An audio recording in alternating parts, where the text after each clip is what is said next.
Friends, here our concepts are define a function and calling a function. See, basically we are using functions concept if there is a repeated logic in different places in your shell script.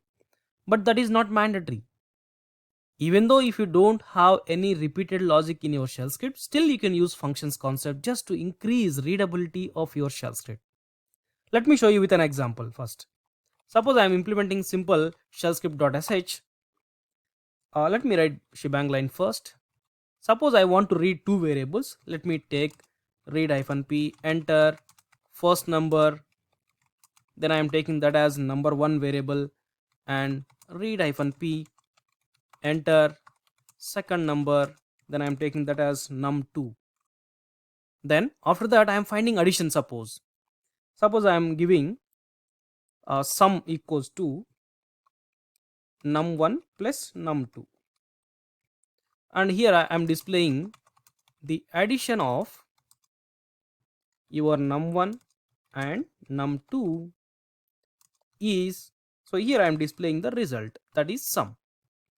And after that I need to find subtraction as well. Let me take subtraction equals to num1 minus num2, then I am displaying the result, the subtraction of num1 and number 2 is $subtraction. First let me save it and provide the execution permissions for this. Now let me run this. So it is asking, suppose enter num1 and num2. Yes, it is giving 3 plus 5 and 3 minus 5 result.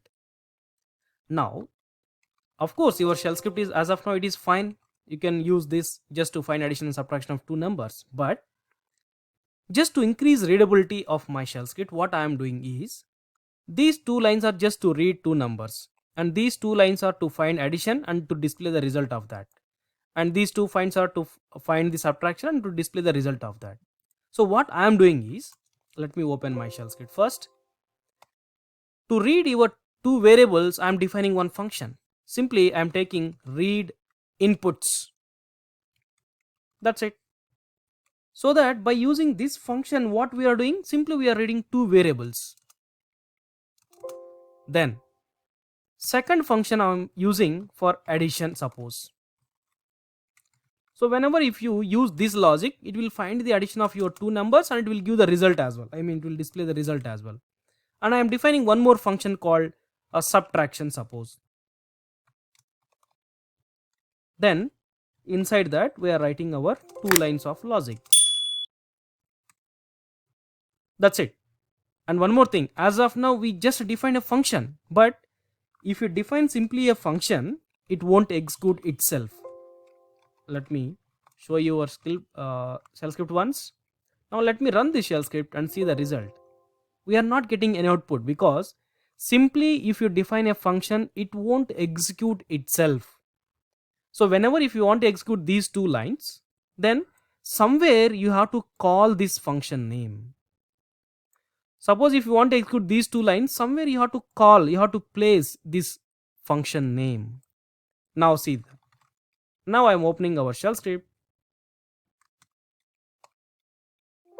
and after defining your functions, suppose after defining your three functions, so here first which lines we need to execute, these two lines. That's why you have to call this function first. So calling is nothing but just placing the name of your function here. That's it, without parentheses. So after this function, after these two lines, whether you want to get sum or subtraction. Suppose if I want to get sum, just write addition first after read inputs. If you want to get subtraction first, just write subtraction first. See that? Subtraction. This is the function name. Whenever if you place your function name in your code, the meaning for that is you are calling that. Now after subtraction function, I am calling addition. That's it. Now let me save it. Now you will get output for your code. Let me enter 4 and suppose some numbers. You are getting 2 and 6. Now what I will do is, I will comment, suppose addition line I am commenting. That means now you are not calling addition function. If you are not calling addition function, then it won't execute. See, I am giving 6 and 9, you are getting only subtraction, but you are not getting the result for your addition because addition function we are not calling now. Be clear. This is the way how to define a function, and this is the way how to call. And one more very important point is, first let me show you that result so that you can understand. Now I am removing all these three. Now I am coming to top. Here I am writing simply read inputs. Then what will happen? Let me show you that. Now I am running our shell script. See, you are getting an error called read inputs command not found. Basically, function is also like a command. So if you want to execute a command, you are placing ls. The same way you have to place your shell function name inside of your shell script. That's what we did actually. But as of now, if you observe our shell script, and if you run that shell script, you are not getting output, you are getting an error called read inputs command not found, because whenever if you want to call a function, you have to call that after defining your function. So here we defined, but before defining itself we are calling this function. That's why your shell cannot understand what is it. If it is a valid command, you will get the output. If it is a function, before calling your function name, somewhere here you have to define. That's why always first you have to define a function. So generally the best practice is define your functions first in your code. After that, somewhere here you just call them. So don't call your function before defining. That is very important rule while working with your functions. So if you define in that way, then you will get an error definitely. Just now we got an error, right? Command not found, read inputs command not found. Then simply read inputs. Then how your shell script will work while executing your shell script? See, whenever if you run this shell script, we know that it will execute from top to down. While executing top to down, the very first line is bash. That's why your operating system will understand that the remaining code has to execute with bash shell.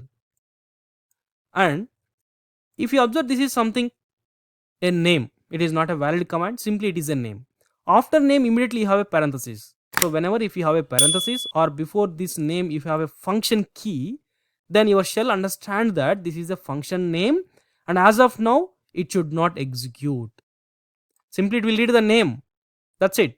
And it will skip these two block. I mean this block it will skip. Only it will remember the name.